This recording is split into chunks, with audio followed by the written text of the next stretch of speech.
একটি প্যানে মেজারমেন্ট কাপের 1 কাপ পরিমাণ পানি দিয়ে তার মধ্যে হাফ চা চামচ পরিমাণ লবণ আর সাথে দিয়ে দিচ্ছি হালকা পরিমাণ নারকেল কোরানো। এবার একটি চামচের সাহায্যে খুব ভালোভাবে নেড়ে পানির সঙ্গে নারকেল কোরানোগুলো মিশিয়ে নিচ্ছি। চুলার আঁচ মিডিয়াম টু লোতে রেখে কিছুক্ষণ নারকেল কোরানোগুলো রান্না করে নিয়েছি। এবার এর মধ্যে দিয়ে দিচ্ছি আতপ চালের গুঁড়া। এখানে আমি 2 কাপের মতন আতপ চালের গুঁড়া দিয়ে দিচ্ছি। এবার খুব ভালোভাবে নেড়ে আতপ চালের গুঁড়াগুলো আমি সেদ্ধ করে নিব। পানির সঙ্গে চালের গুঁড়োগুলো খুব ভালোভাবে মিশিয়ে নিয়েছি। এরপর যেখানে আরও কিছুটা পরিমাণে চালের গুঁড়ো দিয়ে দিচ্ছি। এখানে আমি আর হাফ কাপের মতন দিয়ে দিয়েছি। এবার খুব ভালোভাবে নেড়ে মিশিয়ে নিব। চালের গুঁড়োগুলো অনেকটা পরিমাণে সেদ্ধ হয়ে এসেছে। এরপর যে একটা ঢাকনা দিয়ে ঢেকে আরও 10 মিনিটের মতন রেখে দেবো, এতে করে কিন্তু চালের গুঁড়োগুলো পুরোপুরি সেদ্ধ হয়ে যাবে। সেদ্ধ করা চালের গুঁড়োগুলো হালকা গরম থাকা অবস্থায় একটি পাত্রে বেড়ে নিয়েছি। এবার খুব ভালোভাবে মুথে নিতে হবে, নয়তোবা কিন্তু ঠান্ডা হলে শক্ত হয়ে যেতে পারে। তো এরপর যে দেখতেই পাচ্ছেন আমি কাইগুলো খুব ভালোভাবে মুথে নিয়েছি। এবার এখান থেকে আমি ছোট সাইজ করে দুটো লিচি কেটে নিব। মিডিয়াম সাইজ করে আমি লিচি কেটে নিয়েছি। তো এখানে আমি অনেকটা পরিমাণে বড় রেখে লিচিটা কেটে নিয়েছি একটি রুটি বেলে নেওয়ার জন্য। রুটি বেলে নেওয়ার জন্য একটি ফিরির উপরে দিয়ে দিচ্ছি অল্প পরিমাণে চালের গুঁড়ো। এবার ছোটো সাইজের লিচিটা আমি চালের গুঁড়ো করে দিয়ে খুব ভালোভাবে হাতের সাহায্যে চেপে চেপে গোল শেপে চ্যাপটা করে নিব। হাতের সাহায্যে লিচিটা আমি গোল শেপ করে নিয়েছি। এবার একটি বেলুনের সাহায্যে মিডিয়াম সাইজ করে অনেকটা পরিমাণে পাতলা রেখে একটি রুটি বেলে নিব।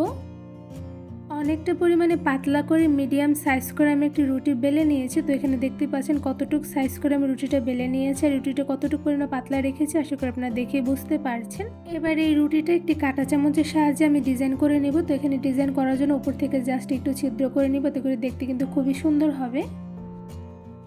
কাঁটা চামচের সাহায্যে রুটিটার উপরে আমি ছিদ্র করে ডিজাইন করে নিয়েছি। আপনার চাইলে কিন্তু যে কোনোভাবে ডিজাইন করে নিতে পারেন। তো এরপর যে দেখতে পাচ্ছেন ফুল রুটিতেই কিন্তু আমি এভাবে ছিদ্র করে নিয়েছি। এবার একটি ছুরির সাহায্যে রুটিটা আমি 4 কোণা করে কেটে নিব। ছুরির সাহায্যে রুটিটা আমি 4 কোণা করে কেটে নিয়েছি। এবার সাইডে থাকা যে অবশিষ্ট রুটিগুলো আছে সেগুলো আমি একটি সাইডে তুলে নিব, যাতে পরবর্তীতে আরও একটি রুটি তৈরি করে নিতে পারি। এবার 4 কোণা রুটিটা ছুরি দিয়ে লম্বা শেপ করে কেটে নিব। রুটিটা লম্বা শেপে 3 পিস করে কেটে নিয়েছি। এবার নিচ থেকে আমি 3 কোণা করে একটি ডিজাইন তৈরি করে নিচ্ছি। তো এখানে আমি কিভাবে ডিজাইনটা তৈরি করে নিচ্ছি আশা করি আপনারা ভিডিওর মাধ্যমে দেখেই বুঝতে পারছেন। লম্বা শেপের রুটিটা ছুরি দিয়ে আমি 3 কোণা করে কেটে নিয়েছি। তো এখানে দেখতেই পাচ্ছেন অনেকগুলো পিস হয়েছে। আর এদিকে এখন পিঠাগুলো দেখতে কিন্তু মাশাআল্লাহ খুবই সুন্দর হয়েছে। এবার সেমভাবে বাকি পিঠাগুলো কেটে নিব।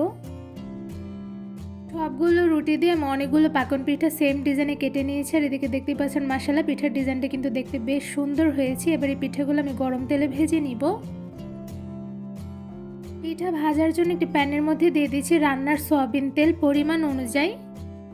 এবার তেলগুলো হালকা গরম হয়ে আসলে এর মধ্যে একটা একটা করে বানিয়ে রাখা সবগুলো পাকন পিঠা দিয়ে দিচ্ছি। আর পিঠাগুলো দিয়ে দেওয়ার সময় কিন্তু চুলার আঁচটা একদম মিডিয়াম টু লোতে রেখে দিয়ে দিতে হবে, নয়তোবা নিচে লেগে যেতে পারে। সবগুলো পিঠা গরম তেলে দিয়ে দেওয়া হয়ে গিয়েছে। এবার মিডিয়াম আঁচে আরও কিছুটা সময় নিয়ে পিঠাগুলো ভেজে নিব। কিছুক্ষণ পিঠাগুলো গরম তেলে ভেজে নেওয়ার পর আমি একটু নেড়ে নিচ্ছি। আর পিঠাগুলো ভাজতে কিন্তু একটু বেশি সময় লাগে, তাই চুলার আঁচ মিডিয়াম টু লোতে রেখে কিছুক্ষণ সময় নিয়ে পিঠাগুলো কালার করে ভেজে নিব। কিছুক্ষণ পিঠাগুলো ভেজে নেওয়ার পর দেখতেই পাচ্ছেন হালকা কালার চলে এসেছে। এরপর যে পিঠাগুলো খুব ভালোভাবে নেড়ে নিচ্ছি। এবার আরও কিছুটা সময় নিয়ে মিডিয়াম আঁচে পিঠাগুলো গোল্ডেন ব্রাউন কালার করে ভেজে নিব। চুলার আঁচ মিডিয়াম টু লোতে রেখে কিছুক্ষণ সময় নিয়ে পিঠাগুলো ভেজে নিয়েছি। তো এরপর যে দেখতে পাচ্ছেন পিঠার উপরে কিন্তু খুব সুন্দর গোল্ডেন ব্রাউন কালার চলে এসেছে। এরপর যে একটা ছাঁকনি সাজিয়ে চেকে পিঠাগুলো তুলে নিচ্ছি। আর এদিকে দেখতেই পাচ্ছেন মাশাআল্লাহ পিঠাগুলো কিন্তু খুব সুন্দর কালার এসেছে, আর সাথে কিন্তু দেখতে খুবই লোভনীয় হয়েছে। এবার এই পিঠাগুলো আমি একটু ঝুড়িতে তুলে নিব।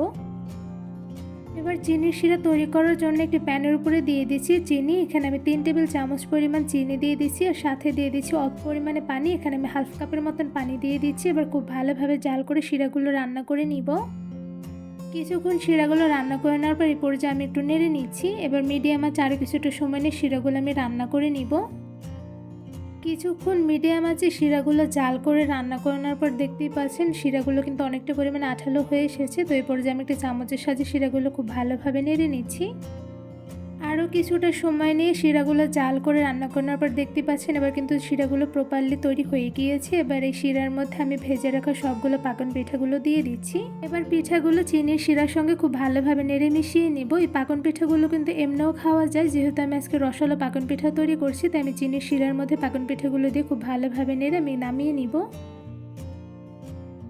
খুব সহজভাবে বানিয়ে নিলাম দারুণ মজাদার রসালো পাকন পিঠা। এই রসালো পাকন পিঠাগুলো তৈরি করা কিন্তু খুবই সহজ, কোনো রকম ঝামেলা নেই। শুধুমাত্র অল্প কিছু উপকরণ দিয়ে ঝটপট বানিয়ে অনেকদিন পর্যন্ত সংরক্ষণ করে রাখা যায়। সাথে এই পিঠাগুলো কিন্তু খেতে বেশ মজাদার হয়ে থাকে। এই মজাদার পাকন পিঠাগুলো আপনাদের একটু ধরে দেখাচ্ছি। তো দেখতেই পাচ্ছেন মাশাআল্লাহ পিঠাটা কিন্তু খুব সুন্দর কালার করে ভেজে নিয়েছি। এবার পিঠাটা আমি একটু ভেঙে দেখাচ্ছি। তো দেখতেই পাচ্ছেন মাশাআল্লাহ পিঠাগুলো কতটা পরিমাণে ক্রিস্পি হয়েছে, সাথে ভিতর থেকে হয়েছে খুবই সফট। এই পাকন পিঠাগুলো কিন্তু একবার বেশি করে বানিয়ে প্রায় 15 দিনের মতন সংরক্ষণ করে রাখা যাবে। ততদিন পর্যন্ত কিন্তু পাকন পিঠাগুলো ভীষণ পরিমাণে মুচমুচে থাকবে। সবগুলো পাকন পিঠাই কিন্তু ভীষণ পরিমাণে ক্রিস্পি হয়েছে। তো এদিকে দেখতেই পাচ্ছেন মাশাআল্লাহ প্রত্যেকটা পিঠা কতটা পরিমাণে ক্রিস্পি হয়েছে, আশা করি আপনারা দেখেই বুঝতে পারছেন। বিকেলের নাস্তায় মজাদার পিঠাগুলো বেশি করে বানিয়ে কিন্তু খুব মজা করে খাওয়া যাবে।